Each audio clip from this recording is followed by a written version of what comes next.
time. And I will now turn the program over to Rachel Ehlers for the next portion of our conversation. Great, thanks, Abby, and good afternoon, everybody. Really happy to be here. My name is Rachel Ehlers. I work for the California Legislature, specifically the Legislative Analyst's Office. We are the nonpartisan advisors to the state legislature. So I work for the Republicans and the Democrats. I work for the Senate and the Assembly. My office helps advise on the state budget, as well as policy issues. We put out various policy reports, typically in the summer and fall, but right now we're deep in budget land. So I am here to talk about all of the money, on top of what Abby just talked about, all of the state money for water that is flowing through the state right now. So next slide, please. So here's what I plan to talk about. I'm going to give just a very brief highlight of what the state budget process is, because I can't resist. Talk a little bit about the current state fiscal context. I'll talk about the 21-22 budget that we are kind of in the middle of right now, the middle of that fiscal year, as well as the upcoming fiscal budget proposal, what happens with all that money next, and then finally close out with highlighting some resources for you. Next slide, please.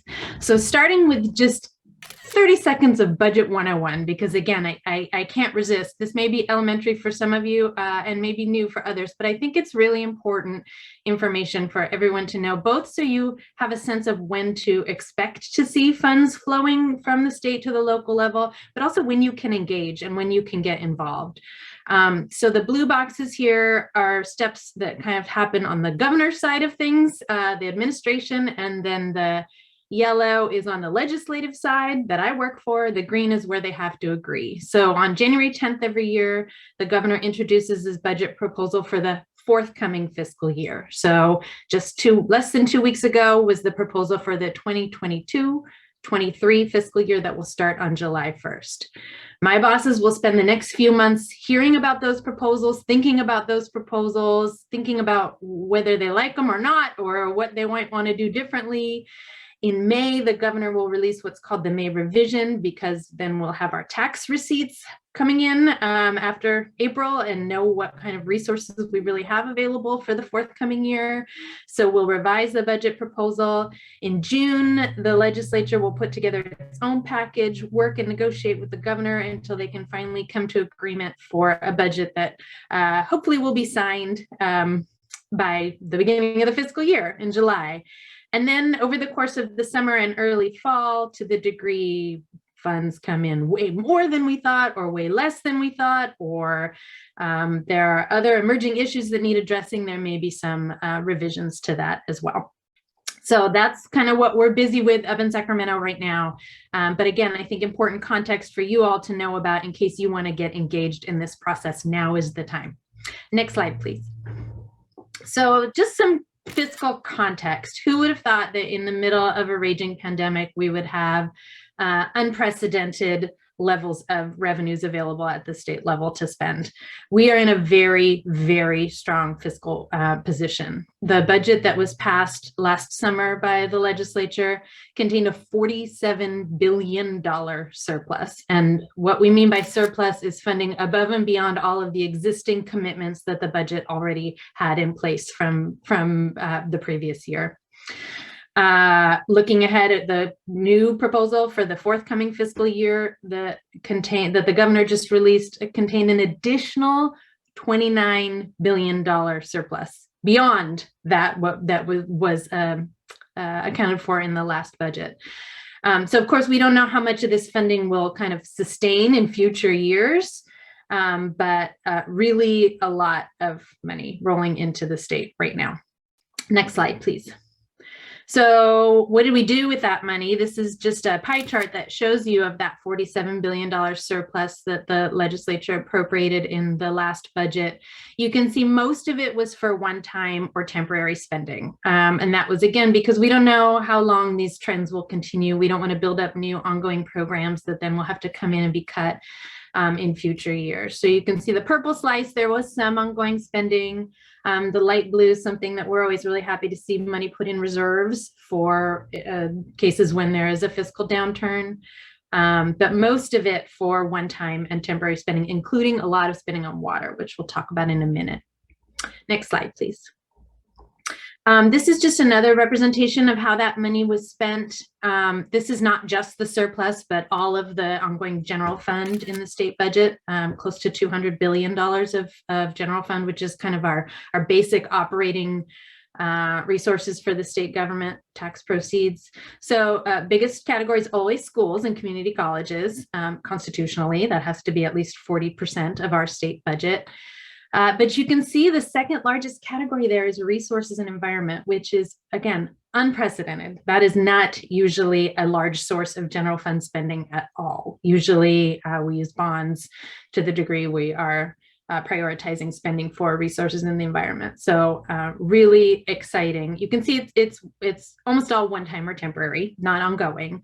But really large investments, really big priority for the state legislature and the governor in this most recent budget. Next slide, please. So here's what some of that money went for. This was a very large budget package in the most recent budget that just passed. $4.6 billion for water and drought resilience, spread across 3 years, but you can see the bulk of it in this current fiscal year that we are in the middle of right now. This is almost all from the general fund, and I can't emphasize enough how significant that is for state spending from the budget. These are activities that the state has invested in before, but largely from general obligation bonds that voters have approved. And the big difference between bonds and general fund is, number one, we don't have to pay interest on general fund. So it really is a much better deal for the state, frees up that money that we would have spent on interest to spend on something else. And the other is that there's just a lot more flexibility because we can use it for kind of whatever we want. With bonds, it's much more constrained, typically for capital projects, with a lot of rules and requirements around it. But here we have flexibility to really focus on what the state priorities are. So you can see quite a bit of money for drinking water and wastewater. Again, this is state money. This is separate from the SRF funding that Abby just spoke about. Quite a bit of funding for water supply and reliability type efforts. I'll talk about those in a minute. Ecosystem restoration, groundwater management, some funding for immediate drought response. Last summer, as you recall, was pretty intense drought conditions. Hopefully that won't be the case this year, although we need to get some more rain falling. But those immediate drought response were activities like bringing emergency drinking water to communities that were losing it, or conducting fish rescues and hatchery operations for fish and wildlife, some funding for flood management, and then water quality as well. Next slide, please. So I showed this big slide for two reasons. The first is just to give you a sense of the number of different activities that are in that $4.6 billion package. Very large breadth of activities. The second is because no PowerPoint presentation is complete without one slide that you can't read. So now we've checked that box. This is a table that is on our website. I'll show you at the end where you can find it. And I'll talk about some of these categories in a minute that are in a more legible way. But again, just to give you a sense that in that 4.6 billion, there are a lot of very specific categories of appropriation. Next slide, please. So again, this is a subset of that 4.6 billion, just a little bit more of a breakout of what did I mean by water supply and reliability categories. So there's that 1.3 billion for drinking water and wastewater projects. I should also note that even though this funding was appropriated in 1 year, it will be spread across multiple years, likely in terms of how it is spent. There were several years available to the administering departments for spending the money and allocating the grants. Most of this money will be for grants. Some of it the state departments can use for projects, but most of this money will go out as competitive grants. So So the urban and multi-benefit water projects, that $300 million is being administered by DWR. They are already accepting applications. They've already awarded grants for some of those projects. They're really trying to get that water out the door quickly. These are for infrastructure upgrades. SGMA, Sustainable Groundwater Management Act implementation. These are grants to implement some of the groundwater sustainability plan activities. Groundwater cleanup and recycling and water recycling. These are grants through programs that the State Water Resources Control Board administers. The water conveyance repairs, those are not grants. Those are activities that the Department of Water Resources is granting directly for repairs on 4 specific canals: the California Aqueduct, the Frank-Kern Canal, the Delta-Mendota Canal, and the San Luis Canal. The total repairs for those 4 projects, because of land subsidence and groundwater pumping, is estimated at $2.4 billion. So obviously this $200 million isn't a huge contribution to that, but it's enough to start getting things started, and there will be other funding contributions, particularly for the federally owned canals. And then finally, $50 million for the San Diego Pure Water Project, a specific appropriation for that project. Next slide, please. Here's another subset of that overall amount broken out here for water quality and ecosystem funding, just to give you a sense of what some of those specific activities are.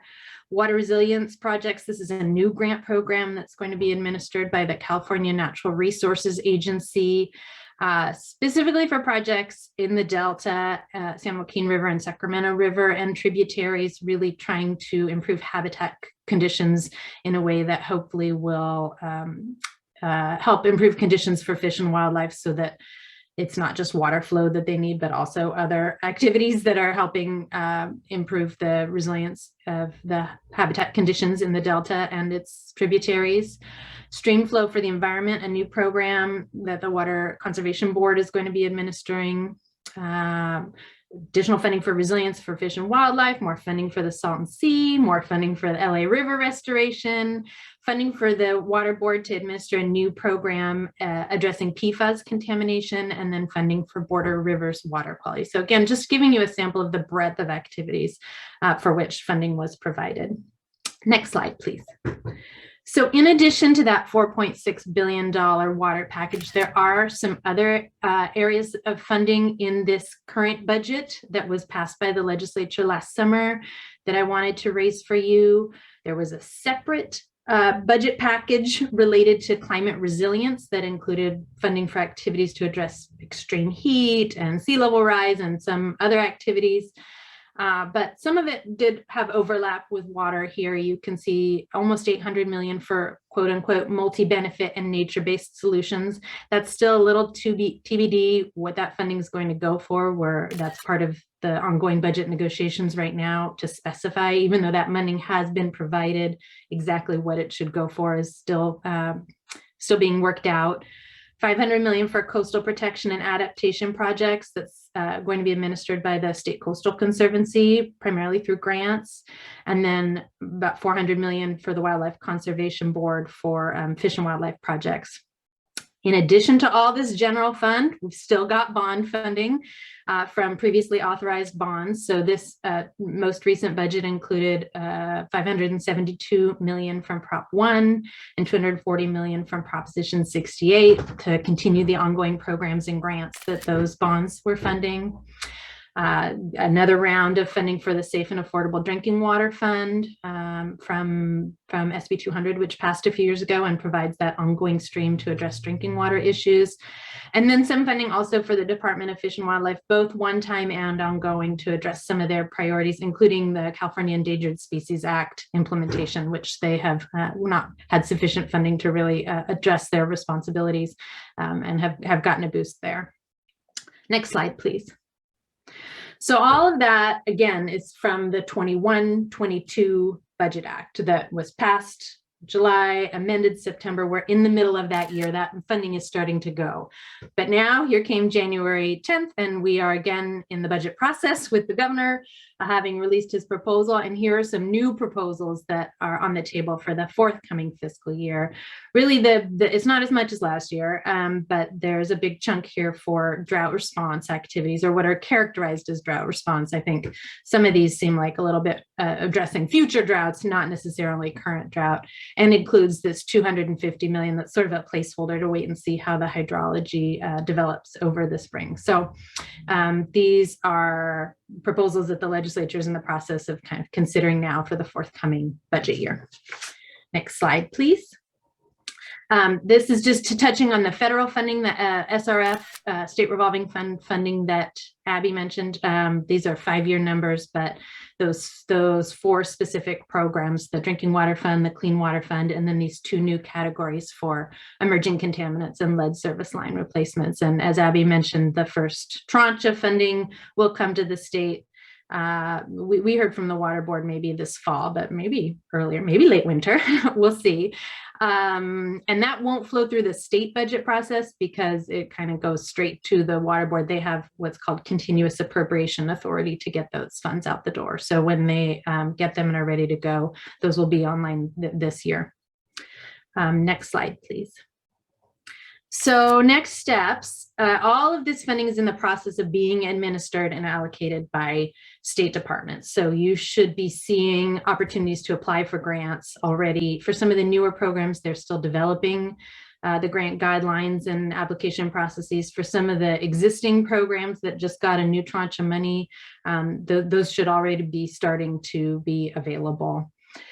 The legislature is not only busy thinking about the next budget, but also really emphasizing oversight over that funding and the big funding that was already approved. But how is it getting used? How quickly is it getting out the door? Are there barriers to implementation that the legislature needs to get involved in? Is there really high demand for some programs, in which case maybe some additional funding might be helpful sooner rather than later? So I think that we will be spending the next several months and year or so overseeing how that funding is being allocated. And certainly if there is feedback you have on certain programs and how they're going, that is something I think the legislature would be interested in hearing as well. Next slide, please. So finally, just some resources for you. And again, these slides will be up on the Dialogues website, but here's a link to my office's website, lao.ca.gov. There you can sign up for an email subscription list just for resources and natural resources and environmental protection related publications we put out. We are analyzing the budget right now, and we'll have some things to say about that drought package, hearing handouts, that sort of thing. You can get emails when we publish things. Here are a couple lists of where you can find some of the resources I've talked about today. The Department of Finance website, that's the governor's department that puts out the budget. So anything you want to see about the budget proposal, that's where you find it. And then I'll just add this last reference here to the California Budget and Policy Center. They've got this great report that really walks through very slowly what the state budget process is, how it works, and how you can get involved. So just provide that as a resource if you want to know more about the state budget process. Final slide, please. And with that, I am happy to pass it on to Jose Solorio, who will talk about his work at the California Water Commission. Looking forward to the discussion. Thanks.